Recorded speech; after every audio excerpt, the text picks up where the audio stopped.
Suzuki India limited की 1981 से ये कंपनी वर्क कर रही है। एक लार्ज कैप कंपनी है, मार्केट कैप 2,86,000 करोड़ से ज़्यादा का है। ऑटो सेक्टर के लिए कंपनी काम करती है। कार निर्माता कंपनी है, भारत की सबसे बड़ी कार निर्माता कंपनी है। जून क्वार्टर का जो रिजल्ट आया था कंपनी का, उससे कहीं ज़्यादा बेहतर कंपनी ने सितंबर क्वार्टर का रिजल्ट पेश किया है। लास्ट वर्किंग डे में कंपनी का रिजल्ट निकल के आया है। ज़बरदस्त शेयरों में तेज़ी देखी जा रही है और जिस तरह से कार की सेल में कंपनी की 5.7% से ज़्यादा की ग्रोथ देखने को मिली है। जून क्वार्टर में जिस तरह से बिक्री हुई थी, उससे कहीं अच्छी बिक्री कंपनी ने सितंबर क्वार्टर में की है। 1,55,000 कारों से की बिक्री की है कंपनी ने, जिसकी वजह से काफ़ी ज़्यादा शानदार तेज़ी बनती हुई स्टॉक में दिख रही है। कैसा है इस स्टॉक का फंडामेंटल, क्या इस स्टॉक को इतने ज़्यादा हाई लेवल पे बाय करना चाहिए या इस लेवल पे बचना चाहिए निवेश करने से, ये सारी चर्चा करने वाले हैं विस्तार से। वीडियो में आखिरी तक बने रहिएगा। कंपनी ने जो अपना लास्ट क्वार्टर का रिजल्ट पेश किया है, सितंबर क्वार्टर का ज़बरदस्त मुनाफा कंपनी ने कमाया है। लास्ट क्वार्टर में कंपनी ने लास्ट ईयर के सेम क्वार्टर में अगर बात करें तो 475 करोड़ का प्रॉफिट निकल के आया था, जो 4 गुना प्रॉफिट इस क्वार्टर में बढ़ गया है। 2061 करोड़ का प्रॉफिट कमाया है कंपनी ने। सितंबर क्वार्टर में कंपनी की कारों की शानदार बिक्री हुई है, 5% से ज़्यादा की ग्रोथ देखने को मिली है सेल के अंदर।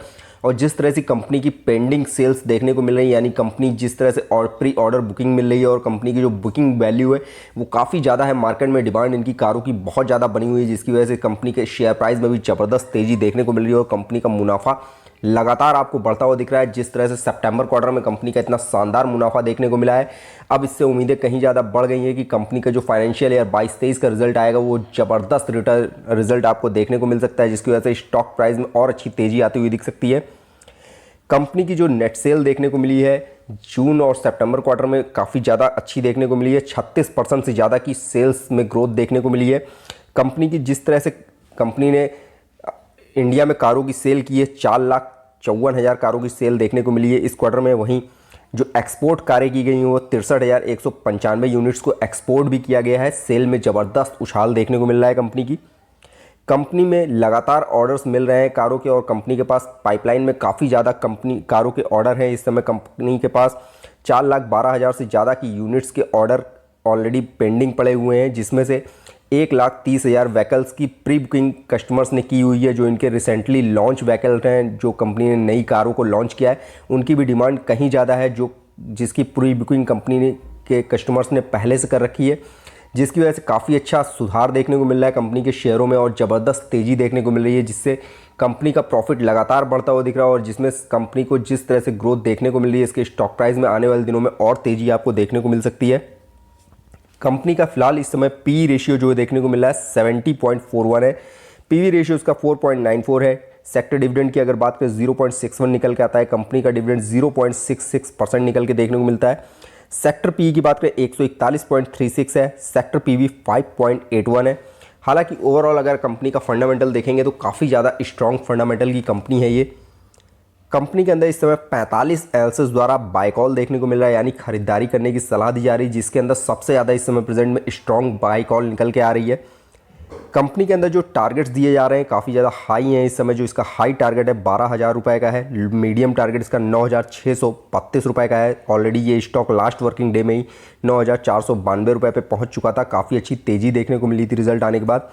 कंपनी का जो लो है का टारगेट है वो 4,750 रुपये का है। हालांकि स्टॉक पर इतनी बड़ी गिरावट देखने को आपको नहीं मिलेगी, बट ये स्टॉक आपको मीडियम टारगेट बहुत जल्द ब्रेक करता हुआ दिख सकता है और इसमें अगर लॉन्ग टर्म का माइंडसेट रखेंगे तो आपको ये 12,000 का लेवल भी दिखाता हुआ स्टॉक दिख सकता है। स्टॉक के अंदर म्यूचुअल फंड्स लगातार अपनी होल्डिंग को बढ़ा रहे हैं। जो सितंबर क्वार्टर का नया पैटर्न आया है उसमें भी म्यूचुअल फंड्स ने अपनी होल्डिंग को बढ़ाया है। प्रमोटर्स की होल्डिंग लगातार कम होती जा रही है। जिस तरह से प्रमोटर्स ने अपनी होल्डिंग को गिरवी रखा हुआ था, वो काफ़ी अच्छा सुधार देखने को मिल रहा है, यानी गिरावट में जो कंपनी के शेयर्स थे उनमें सुधार देखने को मिल रहा है और जो कंपनी ने अपने शेयर्स गिरवी रखे हुए थे उसकी काफ़ी अच्छी रिकवरी भी देखने को मिल रही है। और जिस हिसाब से म्यूचुअल फंड्स इस समय स्टॉक में निवेश कर रहे हैं वो इस स्टॉक में और ज़्यादा मजबूती दे रहे हैं। प्रेजेंट में जो इसका प्रमोटर्स के पास होल्डिंग है वो 56% से ज़्यादा की है। लास्ट के क्वार्टर से सेम बनी हुई है। होल्डिंग बहुत ज़्यादा गिरवी नहीं है। मार्केट से किसी तरह का कोई कर्जा नहीं है कंपनी के ऊपर। एफआईज के पास 21.89% की होल्डिंग है। डीआईज के पास 18% की होल्डिंग है। म्यूचुअल फंड्स के पास 10.59% की होल्डिंग है। म्यूचुअल फंड्स ने लास्ट क्वार्टर से अपनी होल्डिंग को बढ़ा दिया है। डीआईज ने अपनी होल्डिंग को बढ़ाया, बट एफआईज ने अपनी होल्डिंग को पॉइंट परसेंटेज में कम किया है, बहुत ज़्यादा नहीं गिराया है। एफआईज ने अपनी होल्डिंग को, ओवरऑल होल्डिंग पैटर्न अभी भी काफ़ी ज़्यादा अच्छा बना हुआ है। म्यूचुअल फंड्स का काफ़ी अच्छा निवेश देखने को मिल रहा है स्टॉक के अंदर। SBI इक्विटी फंड का इसके अंदर 1147 करोड़ का निवेश है। कंपनी ने जो म्यूचुअल फंड्स की कंपनियां है उसने 54% से ज़्यादा के चेंजेस किए हैं इस क्वार्टर में, यानी अपनी होल्डिंग्स को इस कंपनी के अंदर बढ़ा दिया है। ICICI प्रो बैलेंस फंड का इसके अंदर 939 करोड़ रुपए का निवेश है, 15% की चेंजेस उन्होंने भी की है। वहीं ICICI pro blue chip fund की बात करें तो 937 करोड़ का इन्वेस्टमेंट देखने को मिल रहा है, यानी ओवरऑल म्यूचुअल फंड्स का काफ़ी अच्छा निवेश है। ये टॉप के म्यूचुअल फंड्स हैं। इसके अलावा भी म्यूचुअल फंड्स ने काफ़ी अच्छा निवेश करके रखा हुआ है इस स्टॉक के अंदर।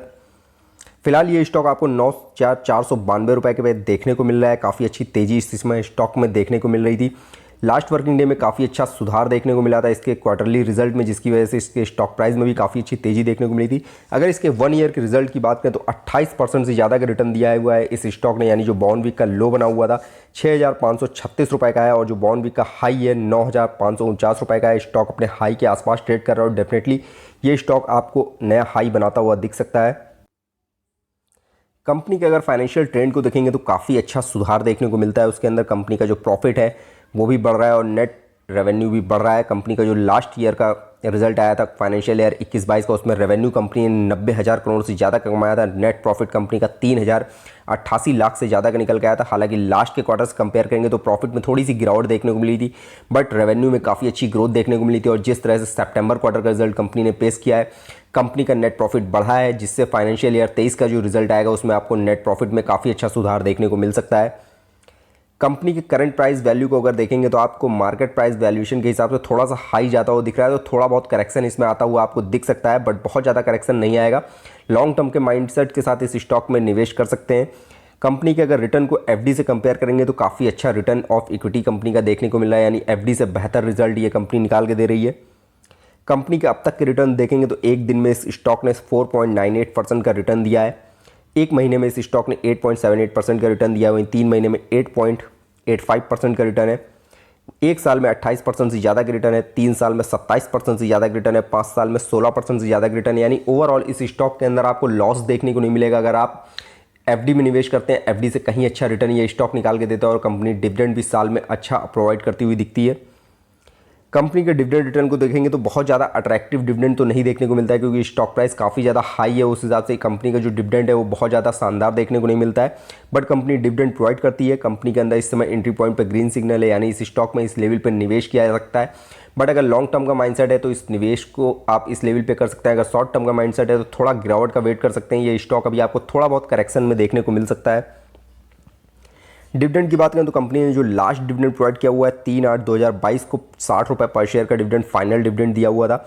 इससे पहले भी कंपनी ने 45 रुपये का फाइनल डिविडेंड दिया हुआ है। लास्ट ईयर 2020 में कंपनी ने 60 रुपये का डिविडेंड दिया था। 2019 में भी 80 रुपये का डिविडेंड था। 2018 में 80 रुपये का डिविडेंड था। यानी कंपनी का स्टॉक प्राइस के हिसाब से डिविडेंड देखेंगे तो बहुत ज़्यादा शानदार नहीं, बट कंपनी डिविडेंड प्रोवाइड करती है। ये एक अच्छी चीज़ है इस स्टॉक के लिए कि कंपनी प्रॉफिट मेकिंग है। जो प्रॉफिट मेकिंग कंपनियाँ होती हैं वही डिविडेंड प्रोवाइड करती हैं।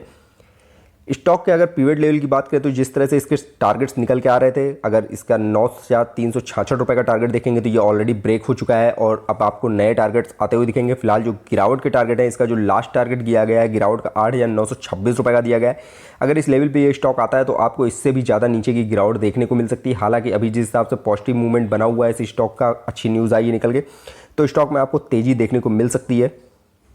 फिलहाल इसके अंदर फोरकास्ट रेटिंग देखेंगे तो 75% बाय कॉल देखने को मिल रही है, यानी खरीदारी करने की सलाह दी जा रही है। बट अगर लॉन्ग टर्म का माइंडसेट है तो इस स्टॉक पर निवेश करें। अगर शॉर्ट टर्म का माइंडसेट है तो थोड़ा बहुत गिरावट का वेट कर सकते हैं आप। फ्रेंड्स, ये वीडियो मैंने सिर्फ आपकी नॉलेज पर्पस बनाया है। किसी भी तरह का निवेश करने से पहले अपने फाइनेंशियल एडवाइजर की सलाह जरूर ले लें। फ्रेंड्स, वीडियो पसंद आए तो लाइक कमेंट करके जरूर बताइएगा। फ्रेंड्स, वीडियो देखने के लिए बहुत बहुत धन्यवाद।